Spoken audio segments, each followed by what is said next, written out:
my goodness, look at that. Robin Higginbottom beating all the boys in the house tonight. What's up, everybody? It's Sunday here in the Dennis Kirk Motorcycle Studio, and we're getting ready for another episode of America's first and favorite two-wheel motorcycle news and entertainment show, Shop Talk. Glad to be here with you for now the 300th time in a row. Oh my goodness, Heather's going to be so excited. 300 times.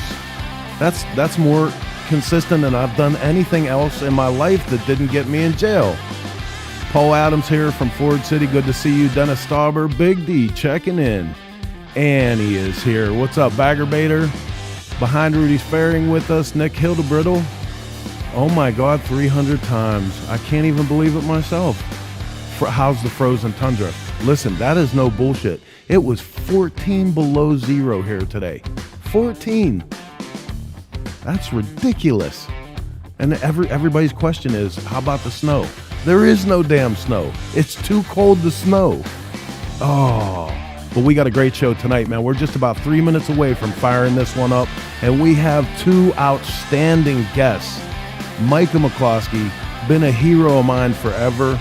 He's got some great stuff to talk about, a personal lifetime high water mark that we're so proud to be able to talk about on the show with him tonight. And Carrie Brobeck from Choppers Magazine with a huge announcement. If you guys caught last week's show, you saw our interview with him. And once again, I want to give everybody at Biltwell just a completely huge and gracious shout out, because they took care of us like we weren't even from the East Coast. They just pretended like we were from there and everything was good. So, hey man, it's time for Shop Talk. Grab a drink, kick back, relax, get ready for 90 to 120 minutes of all the two-wheel bullshit we can fit. Jeremy Sather in the house, XAN Biker, Flake Paint and Designs. What's up, everybody is here tonight. Excellent. 2 minutes out, get ready.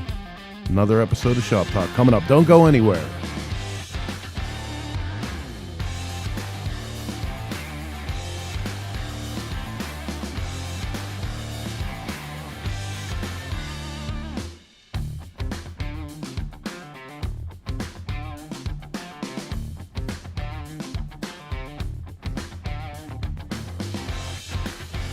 Oh yeah, Poppy's here. What's up, cold ass from Detroit? Gary Rayfield's in the house. Bob Christopherson. Rooster is watching, Wisconsin. Becky Quivers-Arling heading things up from Wisconsin herself with a watchful eye on motorcycle rights. Always has our back. Good to see you here. Bruno Coppola. Sorry, heading out to shovel snow in Laconia. Oh, 8 inches. Hey, anytime you can toss around 8 inches, you're doing good, baby. You get yours. Steve, it's cold as AF in Lansing, too. Jay Rogers, 8 below zero. Boo, wait a minute. I have a button for that. I agree. 1 minute on the countdown clock, and we're going live with this one. That's enough time for you to tell your friends and neighbors. Hit the like and share button. Set your reminders, your alerts, your alarms, so you know when we go live with Shop Talk every Sunday at 9 p.m. on the East Coast through the Dennis Kirk Studio Network. Evil Rick is here. Oh my goodness. Salty Badger. Everybody. What happened? Oh, I know what's up. There's no Yellowstone anymore. You bastards have to wait until next season, so good old Shop Talk is here waiting. All right, man, 27 seconds. That's enough time to get this one out of the station and up onto the track. Well, let's cut you loose and go live with this week's episode of Shop Talk. Here we go.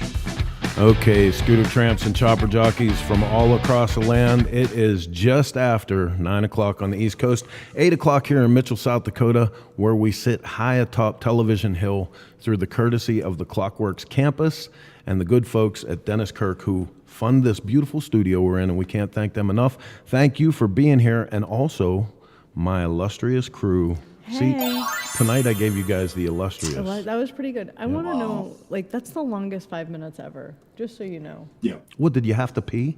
No, it's a long 5 minutes. I'm excited. Like, once it's showtime, it's like, let's go. You're like the dog at the door. Okay. You said outside. You said outside. Did you say what? Mark, what's up with you? What are you doing? How was the week? Freezing. Yeah, it's cold everywhere, man. The whole north has put that big blanket on for the winter. Yeah. Oh, yeah. You guys are getting pounded with snow too. Tim skates in Texas. Tell me it's not snowing in Texas, please. I think it did snow in Texas. I don't know. 45 in Lake Tahoe today. The Arctic blast only going to drop high 20 degrees tomorrow. Okay.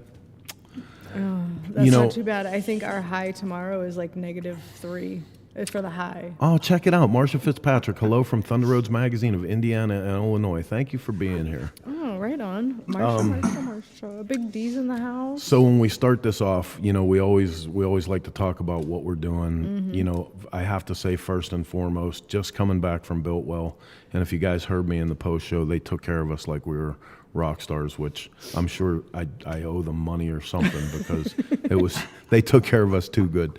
But it broke my heart to be out there. But everybody that came through the show, one way or another, had somebody they knew, had family, had a house that they were dealing with, and it was just heavy. It was just. I know. I got a message from our friend Marcy this week, and she said thankfully she was in a place where they didn't have to evacuate. She was in Glendale, but it was coming. And she said the decision to figure out what you're going to leave behind and take with you was so heavy and something that she'd never have to go through. And fortunately, she was blessed to not have to actually make that decision, but I couldn't imagine what that's like. XAM Biker says we sound like we're in a cave. I think that's because we're actually in this giant room and we're still trying to get our sound muffling devices Chris has together. had a little bit of a cold over the past week, so he might sound a little funny. And what do you mean funny? I'm not. What do you mean funny? Like I make you laugh? Like I'm a clown. I amuse you. Some other sad news. I don't want to talk about. I'm compelled to talk about.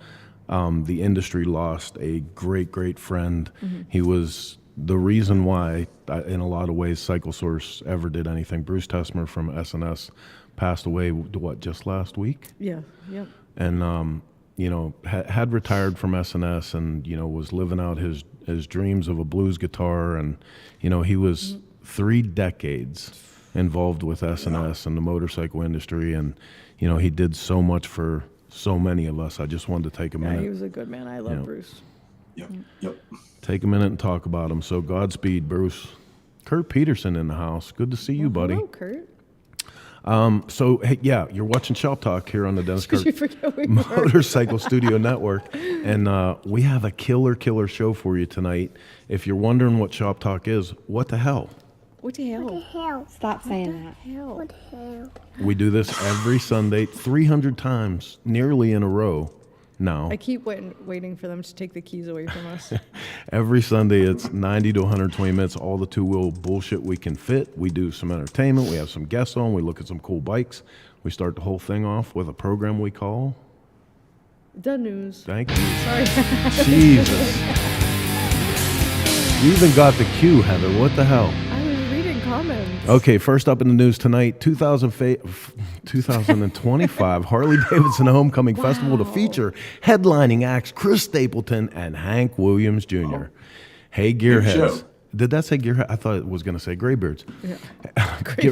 Get ready to rev your engine. Get ready to rev your engine. Is this Chat GPT? No. So, Chris Stapleton. Yes, please. He's one of the best concerts we've ever seen. Hey, listen, talk in your microphone. I'm sorry. He's one of the best concerts we've ever seen. Is that better? It is. It is. I know, and you're all like... You got a toner over there. No, musically, Hello. I enjoy his music. There's nothing attractive about the band, though. Well, that's not nice. Hey, you know what? Listen, Just saying. no bullshit though. Like when she says best concert we've ever seen, we saw him in the Austin 360 arena, and him and his band standing on like this much of a stage. It was 300 feet wide, and they brought the roof off of that Because it was place. just about the music. There was Yeah, no it was like so big good. pyrotechnics and video and all of this crap. It was just about the music. Yeah, so you know the deal. Go to harleydavidson.com. They're going to have all the information about it. You're going to hear it 395 times. Probably not as much as when Green Day was there. But. That literally turned into a Chris Stapleton. But Green Day Well, was didn't you hear awesome. Heather with her toner? You're such a nerd. Oh my god. I am a nerd. Hey, next up in the news, Cardo launches Your Ride, Your Recharge campaign, championing, that's a hard word to say, Jeepers, the mental health benefits of motorcycling. Well, there you go. Somebody said it. Booyah! Cardo's New Cause marketing initiative encourages motorcyclists to boost their happiness batteries while staying connected through cutting-edge communication devices. Actually pretty cool that they're taking the time to acknowledge this and say it, right? No, I love the mental health awareness. The only thing, and this is me, I tend to be a little more old school, and I know, Chris, you You love sure do. your little communication, your comm I unit do on your now. helmet. I was such a stone-hard chopper kid. Like, I just always thought I should have you got never on your let them. bike to You know what did disconnect. it? It was Simpson and that damn helmet. Because as soon as I put that Simpson helmet on, and I had to have that helmet, because inside that, if you see me on my motorcycle and I'm wearing my Simpson helmet, I am playing out the role of Big Daddy Don Garlitz or Connie the Bounty Hunter Coletta. Like inside, outside, you know, but inside, I'm drag racing in my Simpson helmet. But here's my thing. I just always thought you got on your motorcycle to disconnect from all of those things. Yeah, you know, man, Like, I have Maybe to say music, this. but like the phone calls and all of that. Just But it puts you at peace, because the pace that life moves anymore, you can't always be disconnected that True. way. You know what I mean? I don't even know what you guys are talking about. He's the only guy I've ever met that can take a phone call in his sleep. yeah, he takes phone calls in the shower. We've traveled It's across crazy. the country together, and we've never said a word to each other, and he never quit talking the whole drive. Again, Hey, Oh, you he don't have hasn't to been tell me. disconnected You in shut the hell 23 up. years. I think like it's almost like Pavlov's dog. We get in the van and he makes a phone call, and it's a 12-hour ride, and at the end he'll be like, "You gotta pee." Okay, next up in the news, Triumph launches their I'm gonna 2025 models. Triumph launches a Triumph Icon store. All new 25 models will be on display, including Icon Limited Editions, Tiger Sport 800, the off-road TF 450 RC. Tour visiting 13 cities across the United States. Visit them today at triumph.com. How was that? Any critiques now? Evan? That was okay. Okay. Can I move on then? I think All right. there's only one more. Is there Power to one more? Rome, last piece for the evening. New Power Plus Family World Premiere event, January 24th. You can sign up, tune in, drop out, be part of Indian's new model launch as they show you the latest from America's first American motorcycle company. Well, I mean, you know. technically. Let's not go there. It's a don't good know. show. Wait a Stop minute, it. there's one more. Are you gonna do the Honda one? No, I'm not. Oh, boy. Fine. I saw that and I was like, you know what? Heather really wants me to read the Honda news tonight. I'm not going Such to. a Easy nice now. person. No, listen, we are going to talk about Honda. I set this up so we could take special attention to them. You're such a brat tonight. OEM update, Honda contributes $500,000 to SoCal fire victims. That requires everyone to give them a huge round of applause. For what I said at the beginning of the show, like you can't understand the devastation that's going on out there, and for a company like Honda to step up and throw money at it, good for them. Okay, I feel like I should Right. know the answer to Nick's question, but I really don't. Nick, what's the 23rd? What am I missing? What's the 23rd? I don't know. Nick Hildebert will ask anyone excited for the 23rd. What's the 23rd? I'm missing The something. day before Indian announces their new model. Oh, I feel like I totally should know this. and Gotcha. I got nothing. I got nothing. Oh, wait. Did he answer? Oh boy. That was Yeah, big. the answer is Come drum roll. on, come Drum roll, on. please. That's all I got. Nick, come on, close don't enough. leave me hanging. All Does right. anybody know what the 23rd is? Day after the 22nd? There you I go. mean, it's not my birthday. It's not your birthday. Nick, is it your birthday? I don't know. All right, man. Hey, listen, you're watching Shop Talk. We got two great guests on tonight, Micah McCloskey and Carrie from Choppers Magazine, who we had a great interview with at the Biltwell Parts and Labor Show. But first, we are going to take a look at another place that we visited. If you know the name Kraus, like, you know that all of a sudden it just seems like they are absolutely crushing it in the performance custom aftermarket and continue to come out with new products like they just fall from the sky.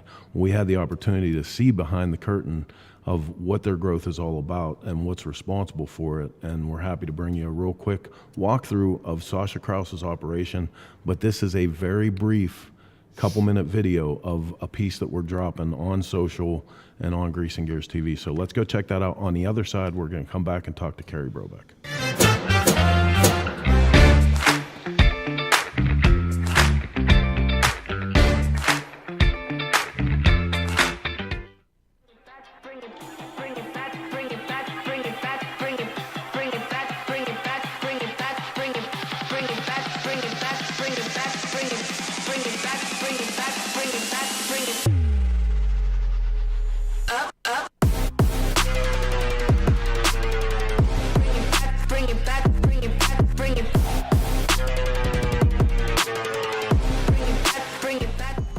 So we don't do a lot of fabrication any longer. I actually have another fabrication shop up on my property that I do all my fabrication work. So this is mainly just production, full production. So we have our CNC production, and then we run all the way through raw material, all the way to finished goods out the door. And so I'll kind of take you around and show you that a little bit. Some of the bikes, this is the R&D area where we can test fit bikes and work on things, little projects. If we have promotional projects or any type of builds or anything like that, this would be like the final build area. Little manual tool area that if you gotta, fix a part, or if you're working on a prototype, or making a fixture or something like that for a CNC machine, you might use some manual tools. This is an R&D machine, so this is just dedicated to prototyping. It's a 5-axis machine. And all this machine does is run prototypes all day, every day. And so we do a lot of product development, and this allows us to be able to just, have one machine that's dedicated to prototyping. We don't have to move production off of it or anything like that. We're at lathe aisle, so we have 4 lathes. One kind of older lathe, and then these 3 lathes are all dual spindle live tooling lathes, so it gives us a lot of capability where we can go in and turn a part, and then we can go in and mill the part and put features on it as well. These are 2 duplicate machines, so we can bounce products back and forth and keep them running in production. And then that machine is just dedicated to riser legs, so we do a ton of different risers, and that machine and its robot arm just make riser legs all day long. Motorcycles, you get a lot of round parts on motorcycles, right? And so you gotta have lathes. This is one of our aisles. This is our vertical aisle. So these are all of our vertical machines. We run all Haas machines. And vertical is just the spindle is up top, so these are 3-axis machines. We do have some 4th-axis stuff on these machines though too.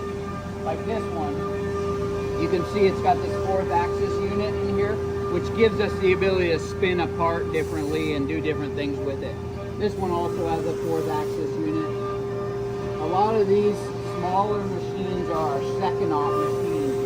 The bigger machines down there are first-op machines, so we'll run a block of material in those first-op machines, and then when it's done with that first-op, it'll run down and do the second-op in these smaller machines. Yeah, most people have no idea. Most people are like, bring it up.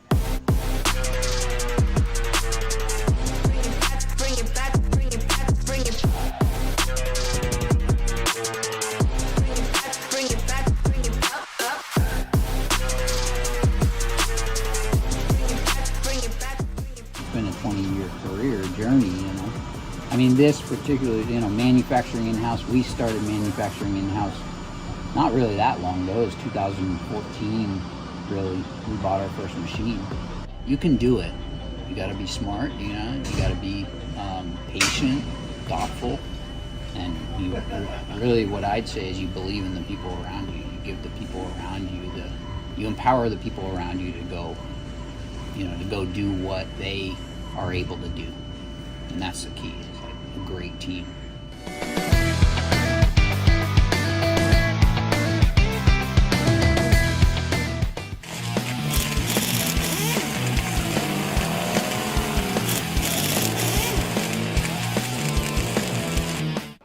Oh, nice. Paul Yaffe product, huh? Yeah, man, so excited. Got a new build? I do. It's. Aren't you Paul Yaffe? No, I've never met the guy. But I do know you can get all of his products at DennisKirk.com. There you go. Is this me? Awesome. Thanks, brother. Appreciate you. Have a good one. Listen to Not Paul Yaffe. Get all your Bagger Nation products right now at DennisKirk.com. I'm Nick Trask, Trask Performance, and you're watching ShopTalk. Everything we do at the track shapes what we build for the street and the dirt. You can see how bad these guys want it. A race to the line. For us, racing is not for the trophies or the glory. We compete because it makes everything we do faster, more durable, and tested to a higher standard. For S&S, racing is the ultimate in proven performance, and we've been proving it since 1958.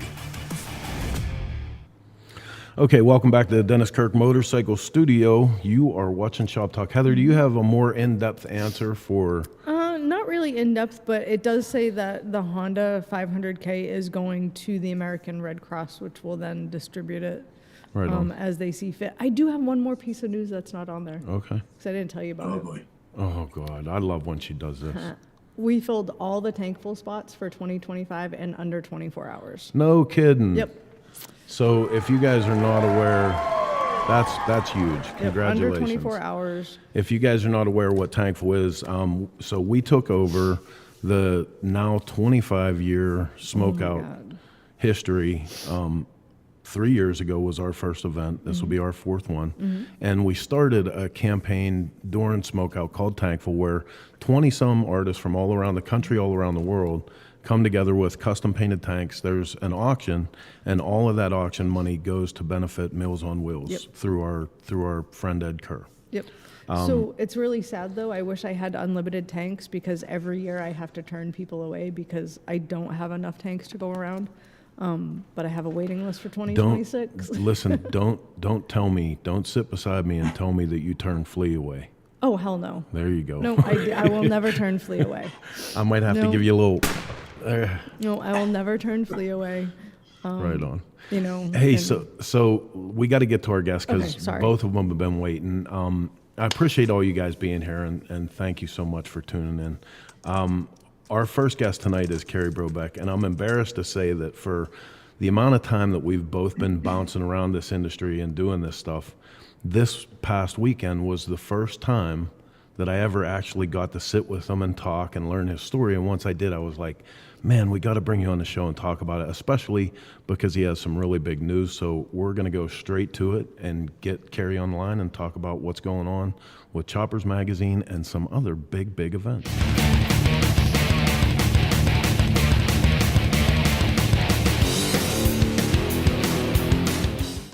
Carrie, what's up, man? Hey, how you guys doing? Really good, man. It's so glad that you could come on tonight and talk with us. I really enjoyed our time together. I really did. Yeah, it was good to finally talk to you. We've crossed paths a few times. We've been in the same place, but we never got a chance to, have a conversation. So it was great to finally meet you. That's crazy. With as long as you guys You have too, both Heather. been in the industry, I find that hard to believe. It's the first time that you've ever actually crossed paths like that. I love that. Right. It was nice to meet you too, Carrie. Sorry. Here's the thing I want to do first before we get to your big news. I want you to tell everybody the story that you told me about the inception of Choppers Magazine. Well, the re-inception, because I was so impressed with that, and I was so happy to see that brand come back, and when I heard the story behind it, I was even more impressed. So talk about how you came up with the idea of Resurrecting Choppers magazine and how that went down. Well, it's like I said the other week. It's not a very glamorous story. I was working at Paisano. That was kind of going a way I didn't like. So I decided to go out and do my own magazine. While researching trademarks and socials and websites, and with every name that I came up with, I just couldn't find anything that was available. So I was just, scratching my head, sitting at my desk, and looked down, and I had an old Ed Roth Choppers mag there. I've had all of them for a long time, been a fan for a long time of the original Choppers mag. And I just started doing some quick searching of trademarks and socials, and everything was available. Everything was available. So I went ahead. I had a partner at the time. We went ahead and secured everything. Like I said, trademarks, socials, websites, and got ready to go forward with it. But there was one thing missing, which was I needed to have the approval of the Roth family. He even though he wasn't the last one to own it, it was important to me to get a hold of one of his sons and get their blessing, basically. So I got a hold of Daryl Roth through some friends, and he wasn't too receptive at first, to be honest with you. He, when I told him what we were going to do and that we had the rights to it all, he was basically saying, "Hey, you can't do that. It's my dad's magazine." And so I said, "Hey, I'll hand everything over to you. You can have it." No, we were only in it a couple grand, and I said, "You can just take it and do a magazine, and just let me be part of it." And by the end of our conversation, he gave me his blessing. He didn't really want to do it. He wasn't into motorcycles anymore, or really, I don't know if he ever was, but it was just something he didn't want to pursue. And I think he liked the fact that I was willing to just hand it over to him without, asking for anything in return. And he gave me his blessing, and we went forward from there. So, in a nutshell, that's it. Well, and that, I'm going to say the same thing to you now that I said then when you were like, it's not a very glamorous story. I think it's exemplary.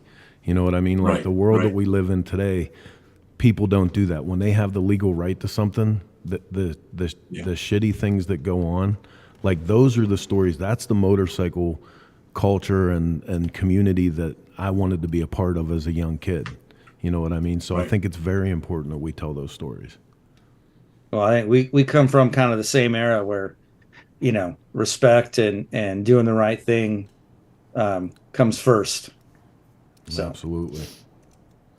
And it's pretty huge that you offered it up to him, catching the fact that maybe he wasn't really excited about it, and thank God he did turn it over, because if he wasn't going to do anything with it, you could have been like real dick and just did whatever the hell you wanted. But stellar that you offered it like you did. I mean, that speaks volumes. Well, and I got Thank you. I got to tell you too, like it's a quality publication. It takes me back to, like I said, my younger years in motorcycling. It has a fondness, going through the pages. Carrie gave me a couple of the magazines, and on the way home, flipping through it, and Heather and I looking at it together, like it's a really good magazine. Yeah, absolutely. And I hate to say, it's keepsake quality. The paper is beautiful, and obviously being publishers as well, I notice the paper and the photography and things like that. The paper is beautiful. The photography is great. You've done a really nice job, Carrie. Thank you. It means a lot coming from you guys. You guys are pillars in the community, and well, thank you. Having you guys like it and say that, it means a lot. Oh yeah, no, your work is definitely noticed. So, talking there and hanging out, like I said, everybody there, they treated me like I wasn't even from the East Coast, which that's an inside joke, but it's still funny. But everybody was really nice, and we got to share a bunch of stories. But yours really stuck with me. And then when we got on to what your big news is, that carried over into that, and we'll talk about that and tell the story about that. But I want you to tell everybody what the news is. So we are going to be taking over the David Mann Chopper Fest. don't know if you want me to get right into the story, how it came about, but yeah, go ahead, man. That's the big news. And that's huge. I got a call from Tori late last year. Actually got a text from him, and he said, "Hey, give me a call. I want to talk about the show." And you know, this has always been one of my favorite shows. I think I might have missed the first one or two, and we were able to just hit all the other ones. And it's just been a great show in Southern California for going to be the 21st year. You know, it brings out a lot of the old timers that won't go to the Born Frees. They're too big. They just don't want to be, deal with all the people, or for whatever reason they don't go to other shows. They go to this one. The swap meet is great. The vendors are great. The bikes are insane. And for that reason alone, it's been my favorite show. So, with the passing of Huggy, Tori wanted to focus on his family and his business, and he was looking for someone to take it on. And I was honored that he called me and asked if I would. I've known him and his dad for a long time. Tori knows what I'm about. I know what he's about, and he thought it was a good fit, and I think it's a great fit as well. So, officially next year will be like our first show that we're taking over. This year, Tori's, still a big part of it, and who knows, maybe we could keep him on, in some way, in the years to come. But I think if nothing else, have him come out and give out the Huggy Bear Award. You know what there I you mean? Go. Yeah, he won't be able to say no to that one. Yep. So. No, man, and I'll tell you what, like, that's, all jokes aside about East Coast, West Coast, all that, like, as a kid growing up, looking through the magazines and watching this culture, like, Dave Hansen's The Shop was like, movie stars went there. All the big names in motorcycling, and like, he was a celebrity in motorcycles before there was such a thing. So one of my very first trips to the West Coast, I ended up there, and real quick after that, Chopper Fest, and I loved it. I loved everything that he did with that show. And just like you, it's one of my favorite shows of the year. It's like that for everybody from Mondo, and we were talking to Micah about it earlier. Like, everybody loves that show. I don't think the industry could take it to be without it. So it's big work that you're doing there too. Yeah, and no plans to change anything. We're gonna, it's not broken, so we're not gonna try and fix anything. Oh, good for you. It's gonna have the same vibe that it's always had, and we're just gonna keep plugging away and doing it.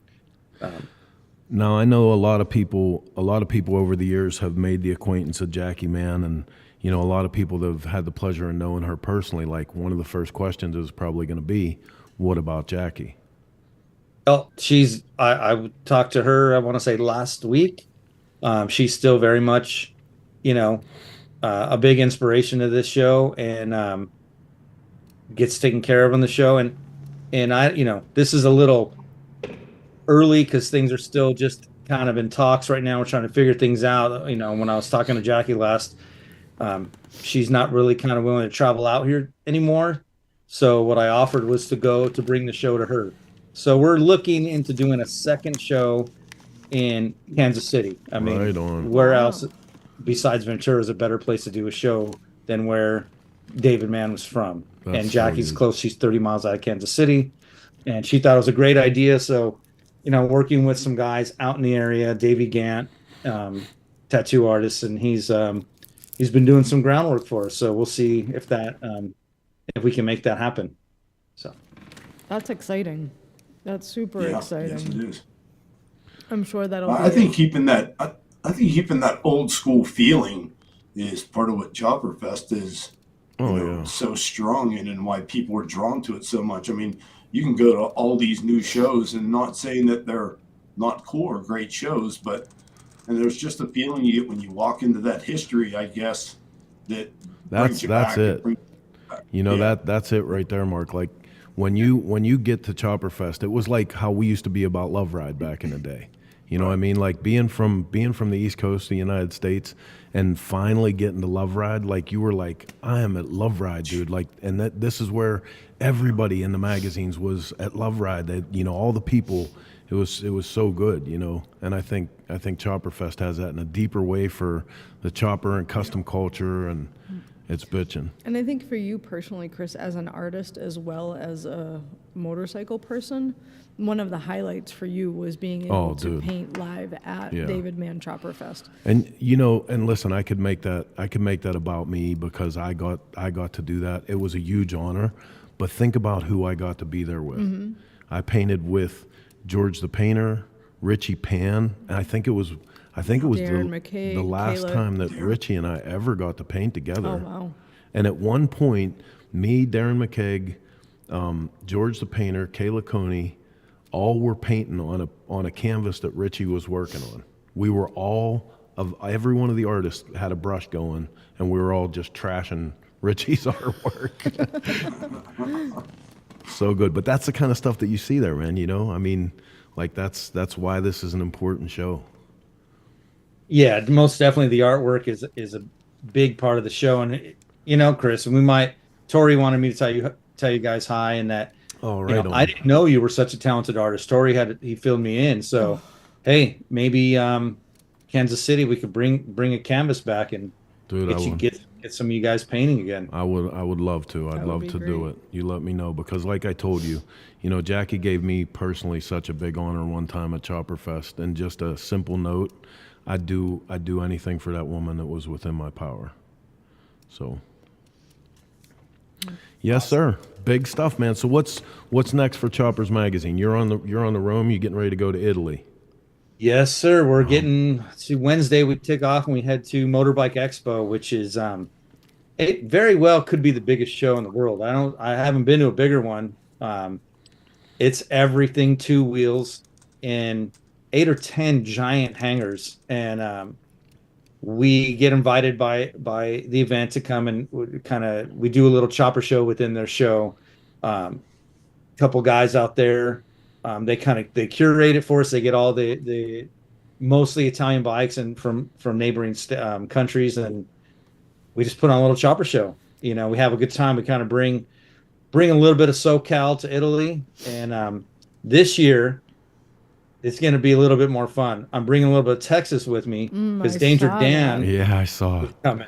You are a brave man. Dear God, dear God, can you imagine? I don't know if Verona, Italy's ready for Danger Dan. We're about to find out come Wednesday. Don't you break my Italy, Carrie Brobeck. I'll be mad at you.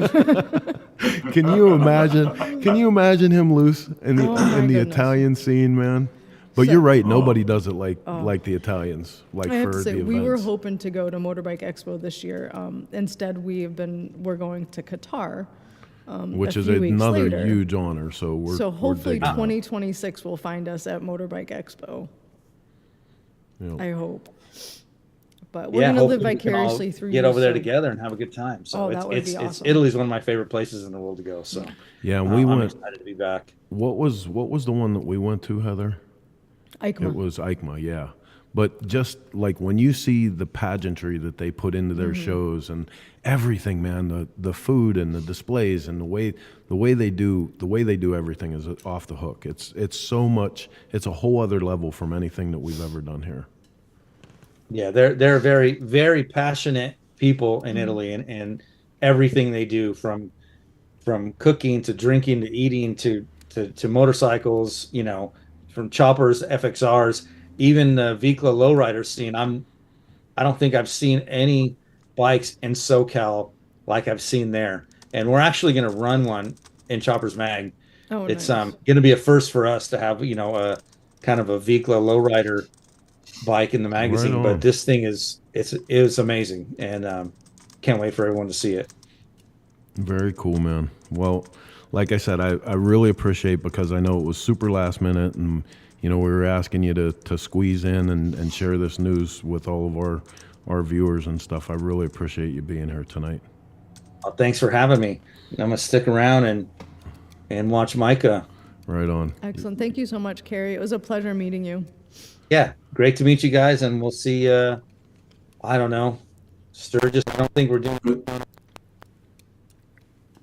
Good luck with Dan in Italy. Bring him an extra pair of pants. be around.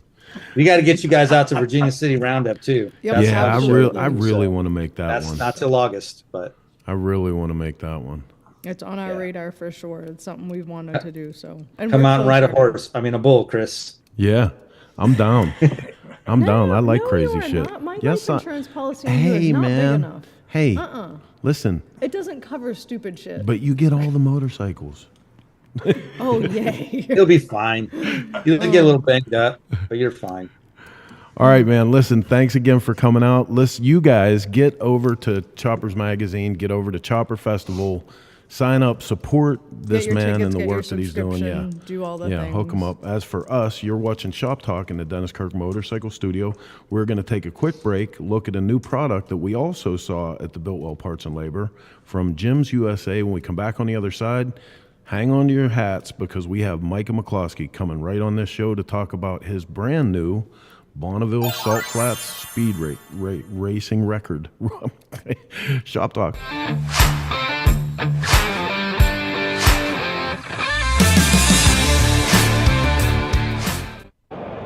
Okay, Parts and Labor 2025, and going around seeing all the stuff we dig, and I was immediately drawn over to this because I thought I knew what it was, and Monty squared me right up. I thought this was the perfect build stand. Like if you were frame up building a custom motorcycle, this would have been great, but you explained it to me and explained that I was way off base. So tell everybody what this is. So this is our new project we took on. It's a subframe installer remover for anything that has a subframe front and rear. Our engineer and his partner had designed it, and then we kind of advanced from there with it. So they're taking off pretty well. It's our first time we've done automotive in the industry, but I brought it here today to kind of freak everybody out and see their reaction. So they're really well built, and they're really starting to pick up and take off. There's nothing else like it in the industry, so we're real proud of this. And having done some of this work too, it is brilliant for that purpose. Yeah, it works really well. We get people, sometimes they buy one, and big dealerships will call back and buy a couple more. Yeah. So Jim's, how long? Jim's USA, how long in business? Oh gosh, since about 1967, I believe. Yeah. And I don't think a lot of people realize like the impact that this company has had, both in product as far as performance products, transmissions, but even in the tools that we use in the shop. Yeah. I don't think any of us will be able to do some of the work that we do today without the specialty tools.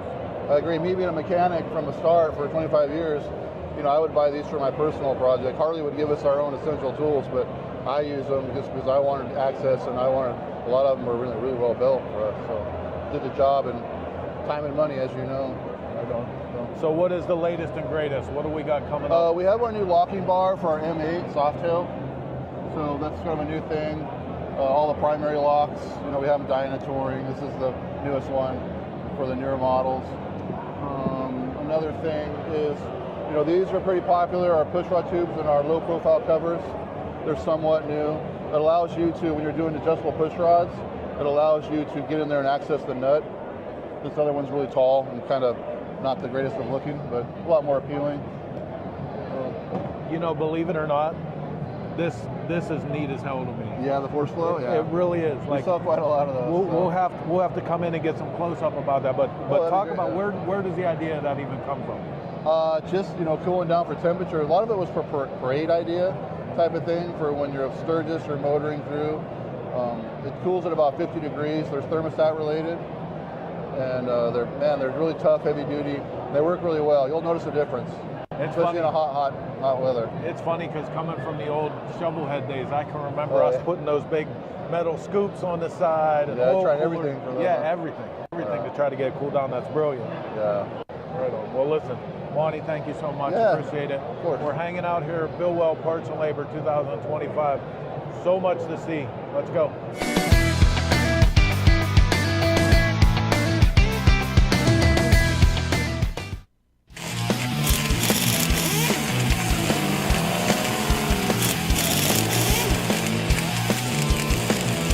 Riding takes you from A to B or just lets you escape. There's a flow to the road you share, so go with it. Eyes open, and always have the Law Tigers by your side. If you've been injured in a motorcycle accident, visit us at lawtigers.com. Law Tigers, America's motorcycle lawyers. I'm Brian Clock from Clockworks in Mitchell, South Dakota, and you're watching Shop Talk. We're ready to race. What's your strategy? Go fast. The Fueling name has been associated with racing and high-performance engines since 1974, when founder Jim Fueling started fueling the flames. From Daytona to Monaco, from the Bonneville Salt Flats to the Indy 500. Fueling is here to compete. Look for the Flying Pig to run up front this year with pilot Ben Boschman. Fueling. No bullshit, just performance.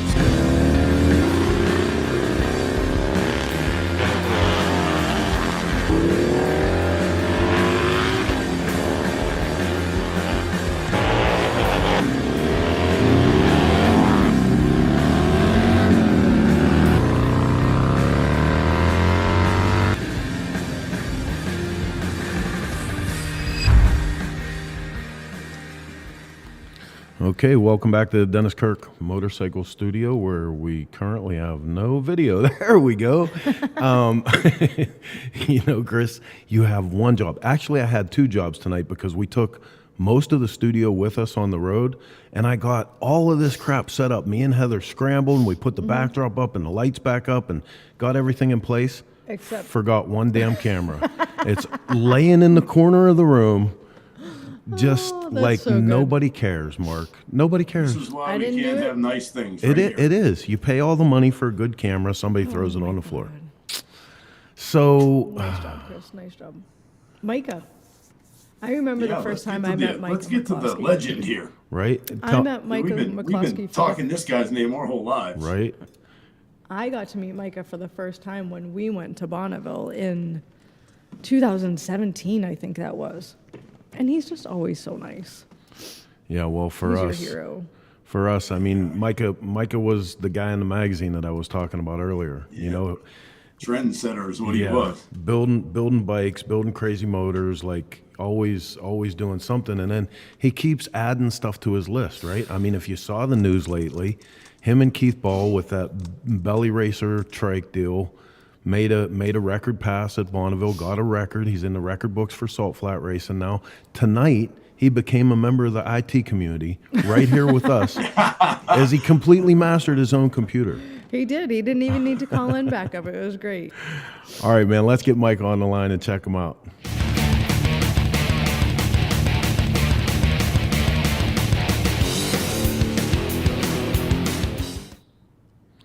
Michael, what's up, buddy? Oh boy. Hang on. Picking up the Chopper Fest. That's one of my favorite events of the year and my favorite bike show of the year. And he wasn't kidding when he said the right stuff comes there. Yeah, it's a great event. Congratulations, Carrie. I'm sure you do well with it. No, it really is, man. And like I wasn't just talking bullshit about, the fact that going there as a younger guy and meeting legends of this thing, people that we read about, and actually getting to meet them there and spending time with Big Dave. He was so awesome. He was so awesome to hang around with, and hearing those stories about him for years after that, just great. So Micah, your big news is, on top of being a member of the Motorcycle Hall of Fame since 2020, you got in with an incredible class of people, everybody from the youngest person I think ever inducted with Jody Pirowitz to Don Hotop. Don Hotop was in your year. Vicky Sanfilippo, Arlen Fatland, like that was an incredible year. All the stuff you've done, like you've been on our cover with a killer bike. I've seen you on almost every other cover with killer bikes. And then decide to go Bonneville speed racing with Keith Ball. But this time you're the pilot. Yeah, it was quite an adventure. I'm used to being in the pits working on stuff. This time I got to get out there, and it was cool. Yeah, so tell me how this all came to be, because I know Mr. Ball is very, very persuasive. Oh my gosh. He called me up when he was still living in San Pedro and said, "Hey, Micah, I got a project here. I'm working on it. I'd like you to come by and give me your input on it, see what you think." And I said, "All right." So I jumped on my Road Glide and went down to Pedro, and he had this project in the garage that was very rough at the time. It was Jim's 135 motor with a 5-speed tranny on the rear section of a Harley, and front section was all handmade with 2 front wheels, and it didn't have a body yet. And I asked him what it was. And he explained to me he was going to go to Bonneville with it, and what did I think? And I told him, well, it looks pretty interesting. And so he asked me if I'd like to join the team. And I asked him what capacity. And he said, well, we're going to be needing a little help on designing some stuff and getting the stuff working right, and we'll see where it goes from there. I said, all right, I'm in. I'd worked with Keith a little bit on the Easy Rider Streamliner in the late 80s and early 90s, so we knew what to expect a little bit from each other. And as we were building it, and we're building the control section, the rider's compartment got smaller, and smaller. And as you know, I'm a small guy. I was 5'9.5". I'm down to about 5'8" now, getting too damn old. But I'm also very thin. So I kind of had job security going while I was building this, because I made it really tight up there too. And so I ended up being the pilot for this. And through some sponsorship and a great crew and Keith's vision, we set a world record the first time out, which is pretty nice. Yeah. That's amazing. That is amazing. So there's what he's talking about. That's right there. I freaking love it. That's how tight. So, and I just have to tell people this, because even more amazing that you've been doing this for so long. You are 75 years old, Micah, and you got your first land speed record. That's amazing. Good freaking for you, dude. I'm just getting started in retirement. I'm having fun. I did the Cannonball last year. I did Bonneville this year, and we'll see what the future has. Yeah. And I also like to say that I set that record on the anniversary of Burt Monroe's famous land speed record with his Indian, and that was pretty special. He'd spent a couple summers in my home, so me and Burt were pretty good friends. Oh, you have to tell us about that. It was really a special day. Well, and that's the crossover is the bike that you rode on the Cannonball then, right? That's a 28-101 Scout. Wow. So you actually knew Burt Monroe? Yes, Burt spent 2 summers in my home. I worked for Sam Pierce, who paid for Burt to come out, American Indian Motorcycle Company. And Sam's wife would not let Burt in the house. And Sam approached me and said, what am I going to do with Burt? He's not leaving for Bonneville for another 2 weeks. Ruth won't let him in the house. I said, well, my wife likes to cook. He can spend a couple of weeks on our couch. So he did that. And a few years later, I'd moved on to building Harleys. He found me in the Yellow Pages. I was back in the San Fernando Valley in 1975. And Burt found me in the phone book, called me up. Hey, man, you got a couch? I said, Burt, is that you? And he said, yeah. So he spent, I think, a month with me that time. Pretty cool dude. Good. Okay, I have to know why Sam's wife wouldn't let him in the house. Well, Ruth had a very nice car. Nails were done once a week, hair parlor a couple times a week. She was a very kept woman. She enjoyed being a good-looking woman, and Burt just wasn't on that page. He was a little cruder, a little sloppier. He's just, and when I say crude, I say it with respect. Right. He wasn't vulgar, but he just wasn't as refined, so to speak, as Ruth was. So how accurate? No, I mean, obviously most of us know Burt Monroe from the movie World's Fastest Indian. Obviously, that's the only experience I have him. How close was that portrayal to the real Burt Monroe? That's a question I wanted to ask too, because when if you watch any of the interviews with Anthony Hopkins, he said that character was so emotionally connected to him. Like he said, for him personally, that was the closest character that he ever played to how he felt himself. How did he do as far as the man you knew in Burt? He did great. They threw a couple things in there that wasn't Burt, but that's Hollywood. Every movie they add, they add little stuff to it. But when it came down to his efforts on the salt and the seriousness of it and his refusal to stop, I thought Anthony did a great job portraying it.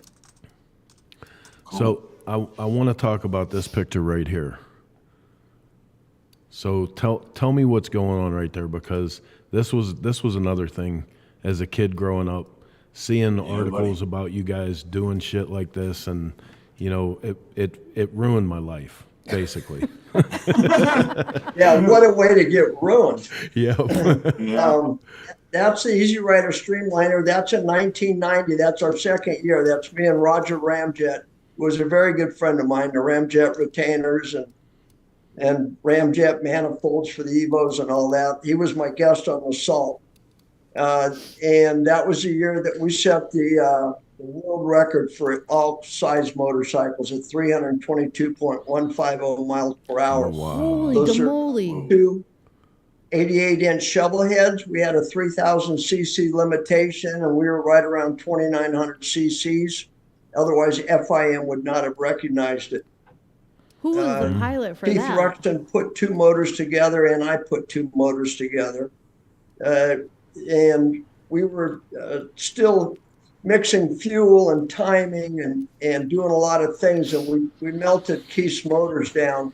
We bolted mine in, and they held it, and it was a new world record.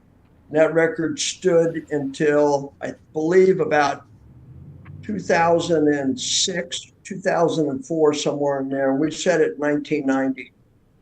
And it's still the fastest naturally aspirated motorcycle in the world and the fastest Harley Davidson in the world. But the turbo bikes are up around 376, I think they're at now. Wow. 377. So Jay Rogers is asking, was Dave Campos the pilot of that one? Yes, he was. Okay, and a while back, Troy Wozniak said he met you in Daytona. Harry Fried introduced you to Micah and Rodeo Ray. So you're getting shout-outs from people in the audience. All right. Yeah, Dave was a heck of a pilot, I'll tell you. He rolled it at about 280, did a pencil roll after he got a little air under the nose and shot up.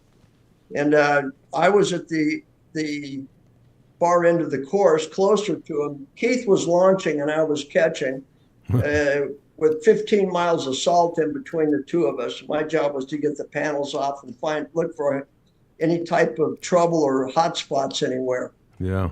And I got Dave out of the liner was on its side, of course. I got him out of the hatch, and Dave took his helmet off.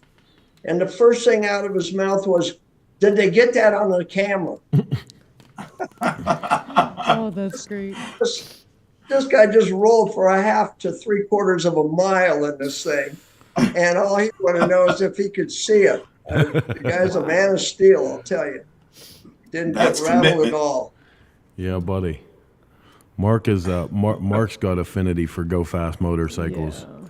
So that's I've never rolled something for a half mile, but man, being that deep in it, that's commitment right there. And then again, Micah, like Chris said, you're another one of the people that my mother can blame for the whole direction that I went in.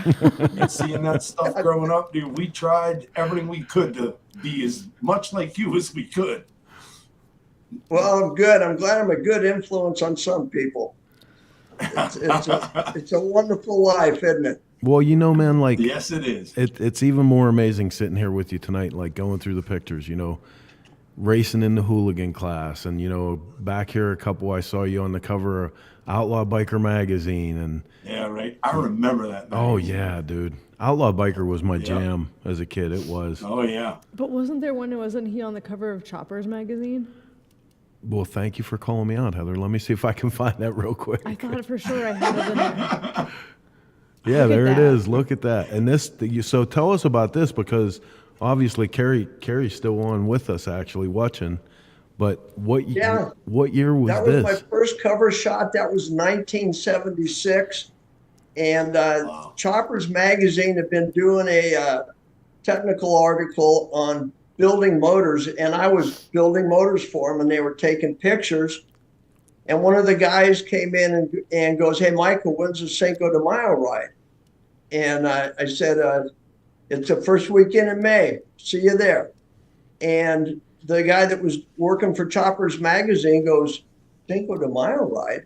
What's that?" I said, "Well, a bunch of us get together. We go down to Husong's Cantina, Ensenada. There'll be about 20 of us on motorcycles, and we'll spend a couple days there and come home." He goes, "I'd love to go. Can I please go?"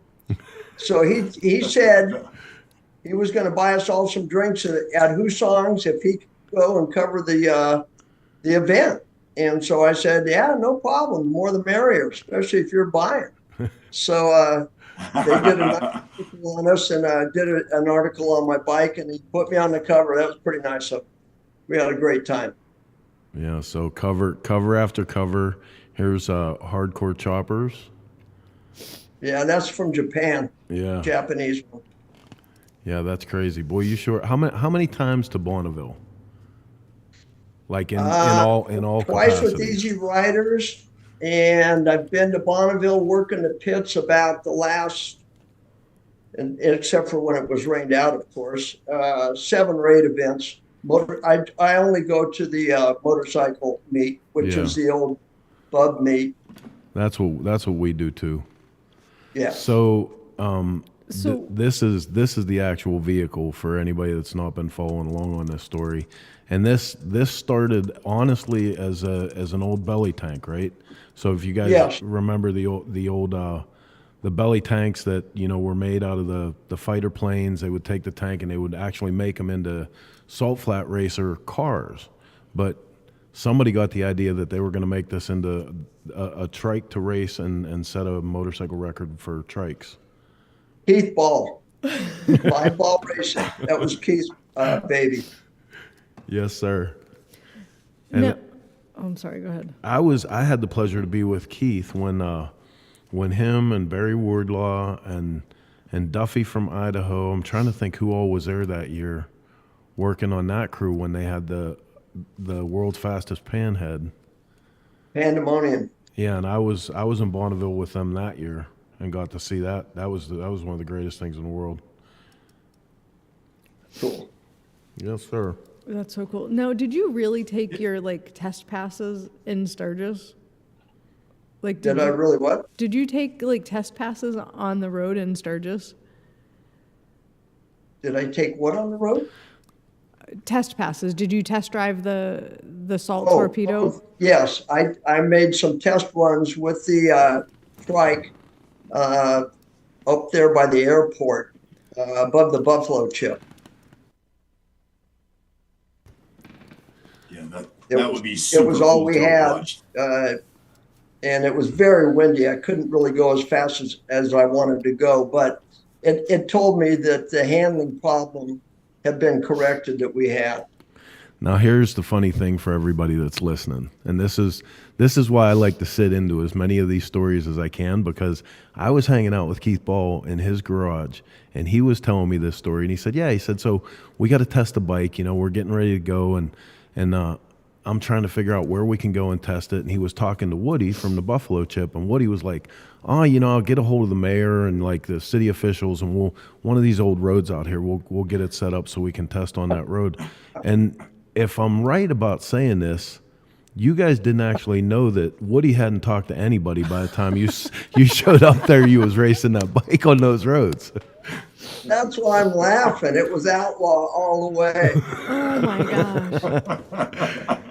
Ladies and gentlemen, Keith Ball. Yeah, I have to say, for some reason, that does not surprise me even a little bit. Oh, from Woody too. Nope. From Woody too. Yeah, right. Does not surprise me.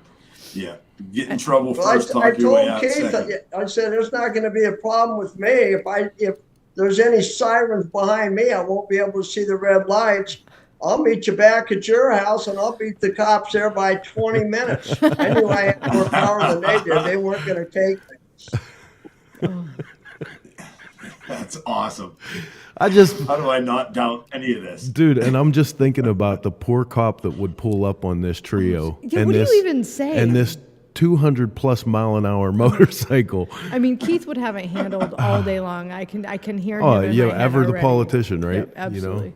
And I have to apologize to everybody. Chris caught me on screen with that yawn. I am fighting a cold. So everybody in South Dakota right now is sick. it's not because I'm not interested Yep. and I don't want to be here. I'm trying to not get sick. And when I told Keith what my plan was, my escape route, the only thing he cared about was just make sure you don't crash it. Yeah. Yeah, because he owner, right? He had probably just got the canopy finished, because I know he went back and forth about a bunch of stuff with that canopy, right? He was probably terrified that something would happen to it. Yeah. So I know when Chris and I went through scrutineering with his FXR, I know what that was like. What was that like for you with this machine? Oh, it was that on steroids, Heather. We not only went through scrutineering, but when you're land speed racing in a streamliner, I had to get a physical with a note from my doctor saying I was in great shape. They had to inspect my gloves, my shoes, my fireproof, my fire suit, my helmet, and then they had to strap me in, everything closed, running condition. I had 30 seconds to get out of there and be on my feet. Oh my goodness. Qualified on that either. And because this is entirely homemade, there's a lot of rules. And there's a couple of different books to go by. We were more consumed with the FIM than we were the AMA, even though it was an AMA event. And we had Drew Woodford, one of the old scrutineers that used to be there, helping us quite a bit, and I'm really thankful for that. He was put a lot of insight into this project for us. What do you mean? What do you mean used to be there? Tell me. Oh, no way. Drew's not at Bonneville anymore? No, he's retired now.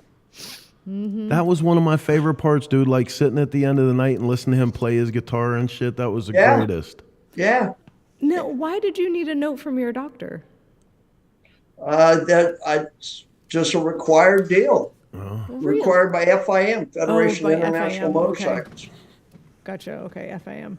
Because the AMA doesn't require that. Because it's a streamliner, I don't think it was my age. I think it's just one of those things. It might have been because I was an old man. I don't know. Nah. Older man. I'm not going to be old for another 10 years. Anytime you get the word international, they have a whole bunch of rules. But of course, the AMA doesn't have a rule like that. They just check to see that your membership dues are paid. Right. And you have as a long card as you with have you. that membership, you're good.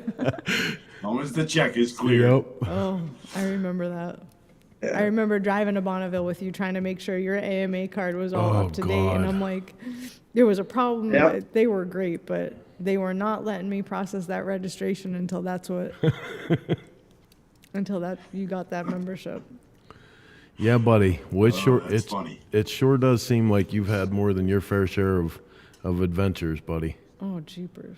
I've been a lucky guy. I've just been in the right spot at the right time and had the time and the energy and a little bit of experience to help people out. And, it's like I tell people, I've contributed to motorcycles for a little over 50 years. I've been repairing bikes, and now motorcycles are giving back to me. It's come full circle, and I'm a blessed guy. That's awesome. So this question was sent in ahead of time, and I almost feel like it's setting you up for something. But finally, it says, ask him how he's going to get that bastard bandit ball back on the salt with the salt torpedo.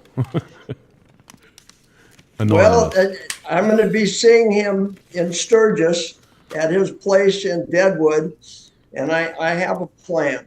I don't want to divulge any of that yet because surprise and ambush is part of it.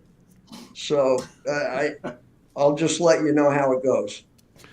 Right on, man. Well, how about can you tell us anything about some of the other teams that you worked out with there? Who did you crew with in Bonneville?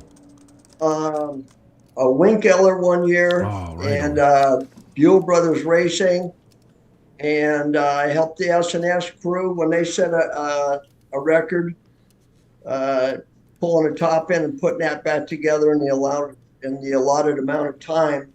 They needed an extra hand. And you know what, I crew with, if I'm walking down the salt and somebody's stuck, I'll go, hey, wait a minute. You want an opinion on that? You know, Yep. I'm an old motorcycle junkie, you know. I see something that somebody's working on, I stick my nose in there and sometimes get involved. Yeah, the folks from Buell Brothers are actually on here and on the side chat. They're giving you a shout out. But oh, cool. They're good folks. People. Yep. They took it over a few years ago, and they've done real well with it. They've helped people get started with their. They have a bike there that they'll loan out to rookies to see what it's like, and they're good people. Okay, so tell me about the Uglies. Is this something secret that we can't talk about? No, the only secret stuff that we can't talk about, I'd have to kill you if I did, so I won't talk about that. We're just a T-shirt club. We have chapters all across America and one in Europe, and there's about 100 of us, and we're just bikers. Most of us are on in the years. We got a few kids in there, but most of us are up there in age. Now, if I remember this correctly, there's some pretty cool members in that group, if I remember. One I think is Pat Simmons, right, from the Doobie Brothers. Mm-hmm. Yes. Tony Pan, I think, is an Ugly too, isn't he? No, he's not. No, he's not one of yours? Willie G is, though, isn't he? No, I mean, no, he's not a member of the club. Oh. Heather with the wrong answer. I thought Willie G was. Oh, boy. Of course, I said one too. Who are some of your other members? Well, we used to have a dealership from coast to coast. We still have Glendale Harley Davidson. Oh, all and we had San Francisco Harley Davidson, Denver, Colorado, Lombardi Harley Davidson in New York, and a dealership down in Florida, and a dealership in Alaska. And Larry Hagman was ugly, Peter Fonda. Wow. Willie G. Davidson's ugly. His son Bill Davidson is ugly. And Dusty Hill from ZZ Top was ugly. Right on. Those are the celebrities that you guys would know. And the rest are just motorcycle riders. And we did have a U.S. Senator Ben Nighthorse Campbell. Yeah. Was ugly. He's retired now. Boy, it's a shame. It's a shame that Ben is retired, huh? Cool. Because in a time where our country really needs the kind of leadership that he provided, he was a good man. He really was. Yeah, he was. He came real close to be the Department of I don't know the technical term, but for the lands, the Interior, Department of the Interior. Oh, right on. Yeah, he was almost up for that, but he declined it. I think it was Clinton wanted him. You sure have done some cool things and know some cool people, Micah. How did you get into motorcycling? In your little bio you sent me, you started riding when you were 19? Yes, I bought a motorcycle, a 1936 Indian Sport Scout, the suicide clutch jockey shift. I'd ridden friends' bikes prior to that, but nothing really of any distance. And I was off and running, Heather. It was a whole new world. It just was what you were meant to do? I enjoyed the bike for the summer, and I went to an event. It was I'll share a good story with you if you have time. Absolutely. Yes, sir. it was the Newport Pop Festival 69. Newport 69 was the name of it. It was held at Devonshire Downs in the San Fernando Valley. And I had just turned 20 that summer. And I'm thinking, how am I going to get into this place? It was like $6 a day or $12 for a weekend pass, Friday, Saturday, Sunday. And I'm used to hustling to get my way in. Well, I pull into the parking lot in this chopper, and a woman comes out with a little sticker for my shirt and says, all right, here's your security badge, and you're watching this section of fence over here with the bikers. I went, oh, okay.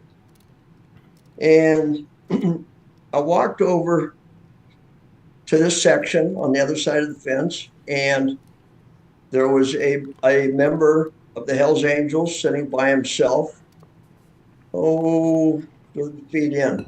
And about 50 feet past him was 8 or 10 guys all hanging out shooting a bull.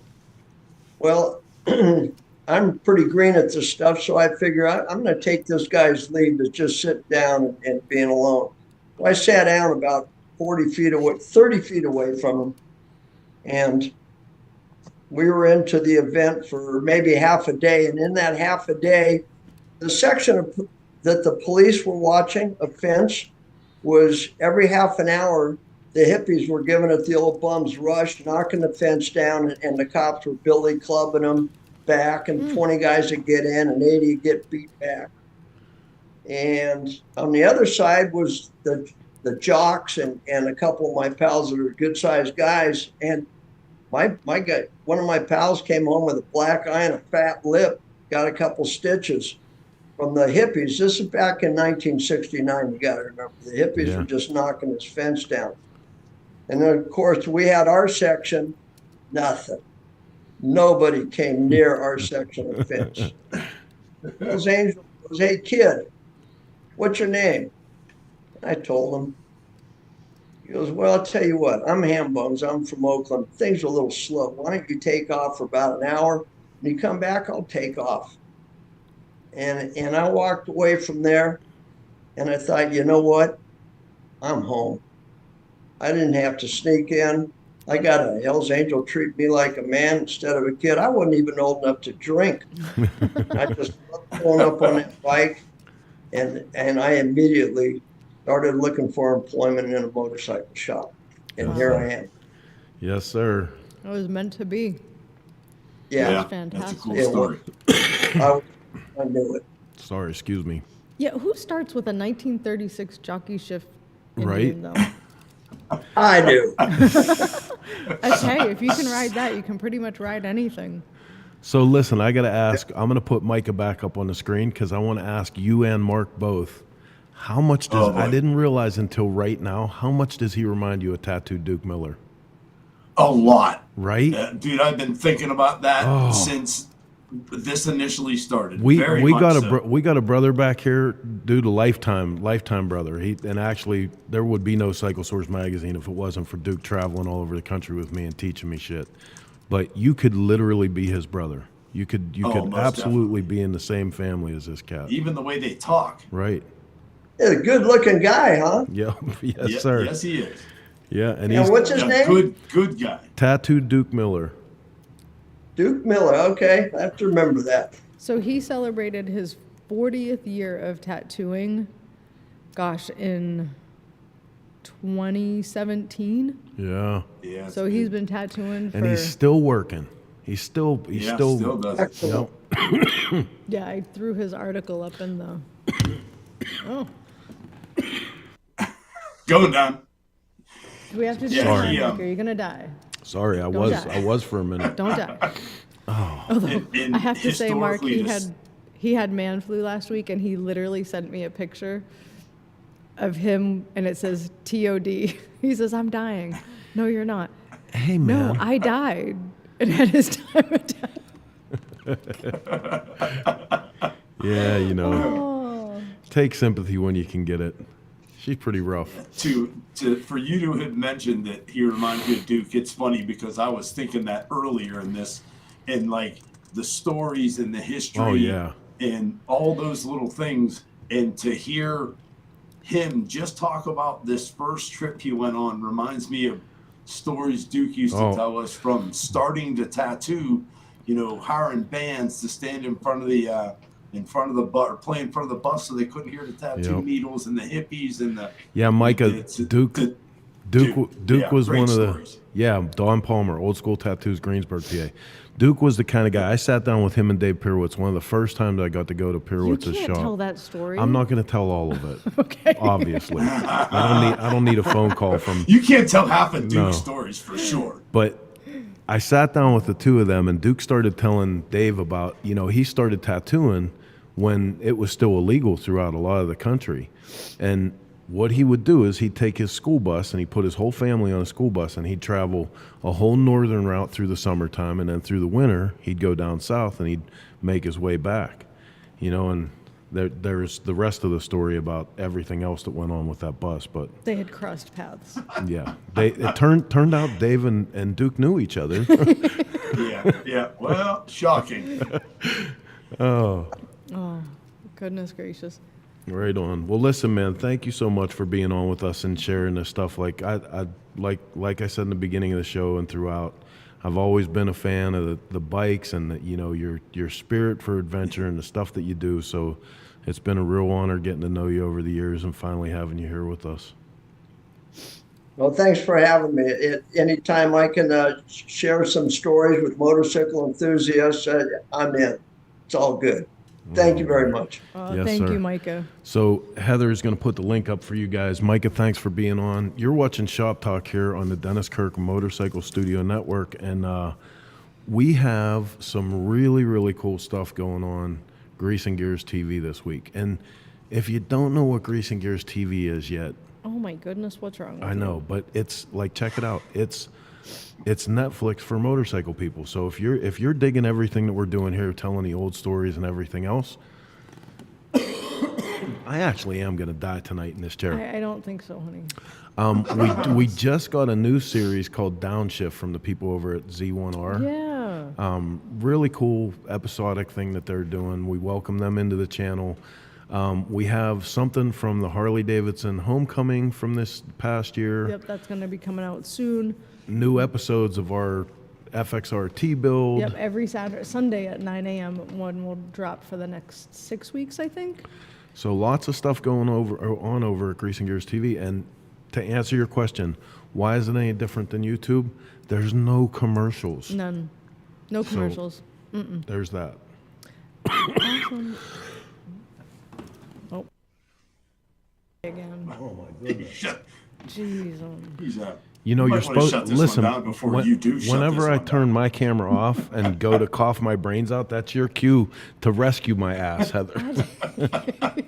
I make the people laugh. That's what I do. So I'm Becky, funny, you're funny. Becky has reminded me about Bob K's IMA thing in Las Vegas next month. I'm assuming that's in and around the time of AIM Expo. I don't have the date handy, but if you guys can send me a flyer, we'll make sure that we're pumping that thing out. Bob is doing great work with the independent motorcycle aftermarket, and I'm supposed to give you one of these. I know, fighting for motorcycles' rights, and Becky has been doing a lot of work with that. Keith Ball has helped out. So, Red Hall's Cough Drop. Look, Jay knew what I was getting right here. Red Hall's Cough Drop. See, so, I do take care of him. Before I do end up dying on the show tonight, 18 days till Cycle Showcase. What time is it? It is 9:23. And that means it's time for events. Time for events, Heather. Woo-hoo. Shop Talk is brought to you by Cyclefish. Get ready. Cyclefish. It's your big break, Heather. This is it. Oh my God. This is what you get. Oh, Saturday, February 1st. Is that next week? No, that's a couple weeks from now. You shut your mouth. I have a bike to build. You're almost done. Quit whining. Carolina Full Throttle Magazine.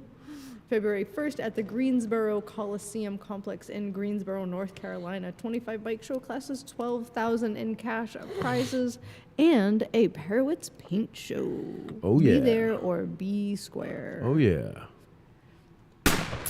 Cycle Showcase, February 8th and 9th at the City Foundry in beautiful downtown St. Louis. You should go. Chopper Fest, February 9th, Ventura County Can I Fairgrounds. get an amen? Chopperfestival.com for more information or to get your tickets. Or I think you can get some swag now, too. February 21st, 2025 at the Pfizer Forum. Flat Out Friday, indoor flat track racing in beautiful Milwaukee, Wisconsin. And then that same weekend, Mama Tried Motorcycle Show at the Eagles Ballroom. You should go, February 22nd and 23rd. Eagles have balls? You know. Maybe? I don't know. Chris, tell us about your bike build. Oh, I would love to. And on February 2nd, I'm going to tell you all about it. Because it's something that I've never had the pleasure of building before. Nope. Super top secret. But the show here on February 2nd, February 2nd, we were talking all about that motorcycle. Yep. So. Oh, I missed it.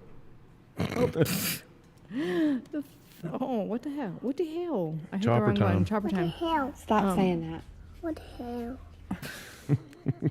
Thursday, March 6th, the Old School Chopper Show, greatest chopper show on earth. 100% of the proceeds go to the Veterans Support Fund. So if you've got a cool chopper, old bike, bring it on in. If you've got a bagger, please feel free to park around back. Their rules. Their rules, not ours. We're equal opportunity motorcycle lovers. It's Donnie Smith time. Oh, Ermagerd. Donnie Smith Bike Show and Swap Meet, the Midwest Motorcycle Extravaganza at the St. Paul River Center, March 29th through 30th, 2025. Do it. Born free. June 21st and 22nd in Silverado, California. Silverado. We're actually going to get to go to that this year. Yes, aren't we are. Woohoo. I'm very excited. I've never been to Born Free. With my new bike build that we can't talk about. I've not been to Born Free. I'm looking forward to it. Next. You waiting on me? Yes. Smoke Out September 4th through 7th, 2025. I'm so excited Squindo's working on the new I artwork. know.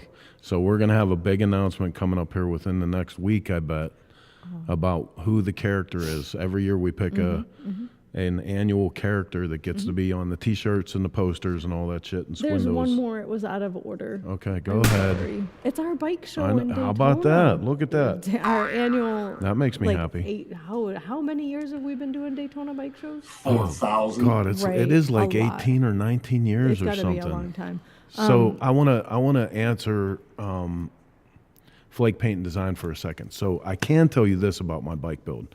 This is the first time I've had to unchop a motorcycle. I've never had the pleasure of taking all the dastardly dirty shit that we've done to motorcycles over the years, and I've had to unwind that now. So I kind of feel like this is my penance for all the shit that I've done. But it's really, really been cool. Like, I've learned a ton of stuff already. You know, I'm dealing with a 1949, and that's I'll tell you all that. That's all I can tell you about it right now. Jeremy Souther, my FXR is maybe next up on the list, but it's going to be a minute before we get to that. But it is up on the list. Like I said, I have my parts list. I know pretty much exactly what I want to do with it, whether Chris likes it or not. I even know the colors. It's going to be awesome. It's going to be awesome. All right, so listen, the lesson to be learned here is if you have a motorcycle event anywhere in the known universe, send me your flyer. Yeah, send the flyers in, man, and we'll read that stuff on the show. We'll post it on social. We'll do all the stuff because good attendance at events keeps the motor running for all of us. So. Yep. So August, I will throw this out there. I don't have the flyer for it, but August 23rd, or that weekend, is the Virginia City Roundup that Carrie was talking about. I'll see if I can get him to send us a flyer. So Gary Dubois, or Dubois, huh? No, I just want to say, like, this one is primarily parkerized and cadmium, but we do want to talk about you coming on the show. We were just having a conversation. Who was I talking to about? Me? Yeah. You asked me about it. No, someone actually brought you up. It may have been, Someone just brought you up to us, and I was like, yeah, He just had a absolutely. stroke. Absolutely, we should bring him on the show. So get a hold of us this week so we can. I think it we might can be get you time for scheduled. John Boy to go to bed, huh? I know. Listen, Sudafed. Yeah. That's why I was all wound up in the beginning of the show. I had just taken my pill. Oh my goodness. Don't forget Jay to take your Rogers, medication. send me your flyer. Carrie Yes. Brobeck, if you're still watching, send me your flyer for Yes. all your stuff. We'll talk about it all every week. Everybody send the flyers. This is a public service. Send me your stuff. Oh boy. So Mark is going to be I don't appearing even know. at Jay's Lounge next Thursday. He's I'll also be there all week. He's going to be on the main Bartenders stage. and waitresses. Oh It's my gonna be great. God. It's gonna be great. The main stage. That just sent a shiver up my back. You're not kidding. I need to take a shower now. Oh God. Oh, goodness So gracious. Well, there you listen, if you dig what we do here, thank you so much for watching. We appreciate you letting us in on your headspace for a little while. Appreciate both of our guests tonight, who were absolute pleasure to talk to. You can go up in the top right hand corner, and support any of those people because they help make this show possible. Especially our friends over at Dennis Kirk. If you are last minute, like I always am with my motorcycle builds, they will bail you out because they can ship up until like 8 o'clock at night. Yeah, it's awesome. We've used that more Yeah. often than not. So, In the immortal words of Tiger Ward, smash that like button. Yeah. And sharing is caring. that's it, man. Tell people about Shop Talk. Spread the gospel chopper all across the land. And until next week, when we will bring you 90 Oh my God, to Cheryl 120 and Voight. minutes of all the bullshit we can fit. Hey, man, I'm running a show here. Sorry, I went to high school with her. That was a long time ago. Oh, we'll see you next Sunday. Same chopper time. Same chopper channel. Stay warm, Felicia.